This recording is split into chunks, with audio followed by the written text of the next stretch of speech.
In the amount of time that it took Amanda Callahan to get in her truck, drive down the driveway, and pick up Chase, who was already off the bus by the time she gets to the end of the driveway. She picks Chase up and drives all the way back down the driveway and walks in her house. The defendant has managed to shoot Alana Callahan in the back of the head and drag her body 200 feet behind her house. By all accounts, she never saw what was coming.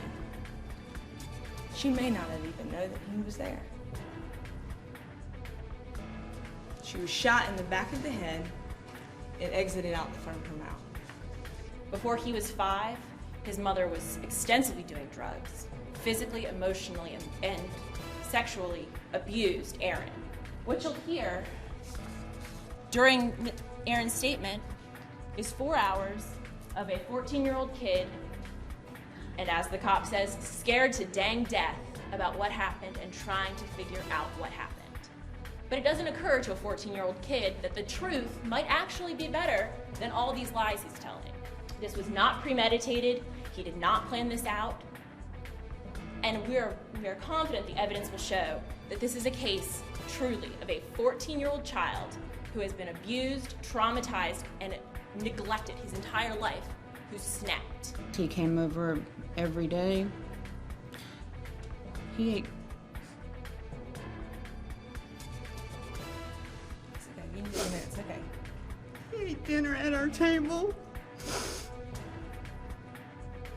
I treated him like he was one of my own kids.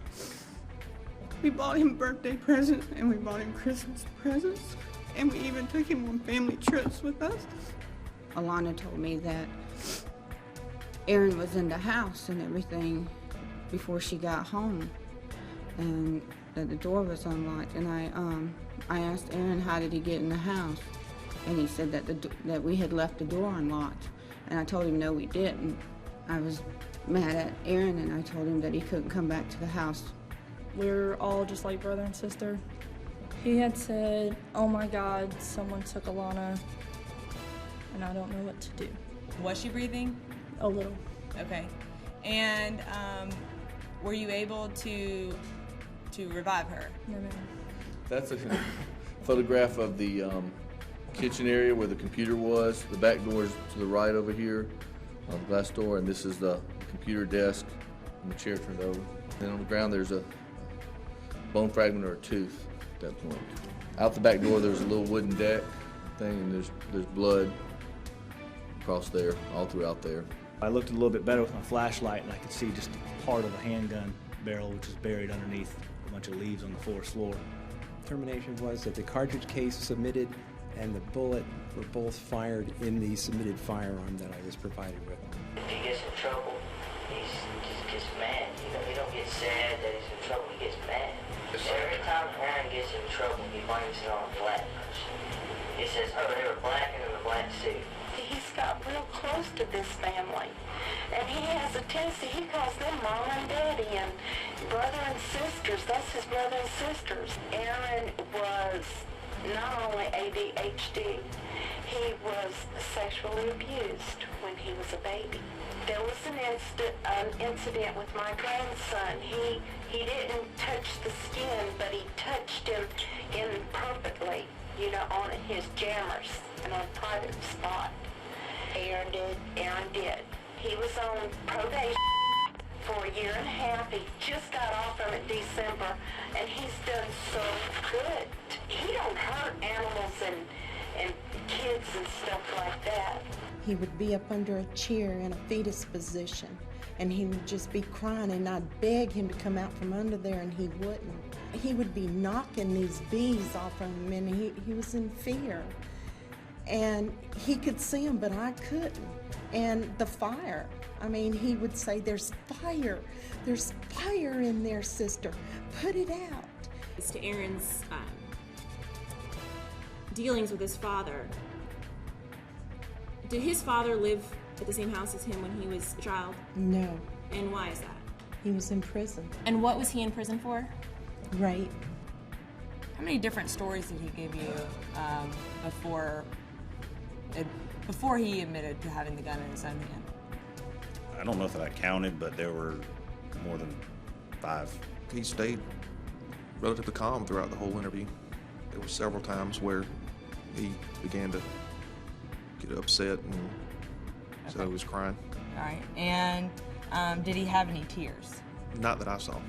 You, I assume, have talked to many different victims of traumatic events, witnesses to traumatic events. Is that correct? Yes, ma'am. And they don't all exhibit the same kind of reaction to that trauma. Is that correct? Yes, ma'am. Dr. Bryan, you were unable to determine how close the defendant was to the victim. Is that correct? That's correct. And also, we don't know the angle of the bullet through the body because the head could have been... I know the angle through the body, but I don't know the angle where the head was turned. Do you desire to testify or to not testify in this case? I desire not to testify. You desire to not testify. Thank you, sir. Aaron freaked out. That's what you see on the evidence. What the state is trying to show you is cold-blooded murder is a traumatized, abused, neglected boy having realized that some tragic accident killed a girl he loved from a family he loved, and he lost it. We don't know what happened. What we do know is when that gun went off, when Alana fell over, Aaron freaked out. He's a 14-year-old kid. I challenge any of you to think about what would happen if a tragic accident happened and you shot someone you loved by accident. He walks up to Alana Callahan and he shoots her right in the back of the head. Poor, pitiful Alana Callahan. Poor, pitiful Betty Jo and Paul Callahan for taking this guy into their home, feeding him at their table, treating him like a son. She will never go to high school. She will never graduate from high school. She will never go to college, and her father will never walk her down the aisle. As to count 1, we, the jury, find the defendant, Lacey Aaron Schmidt, guilty of malice murder. As to count 2, we, the jury, find the defendant, Lacey Aaron Schmidt, guilty of felony murder. As to count 3, we, the jury, find the defendant, Lacey Aaron Schmidt, guilty of possession of a firearm during the commission of a crime. As to count 4, we, the jury, find the defendant, Lacey Aaron Schmidt, guilty of theft by taking. You have to serve a term of life in prison without possibility of parole, plus 5 years. That's the total sentence.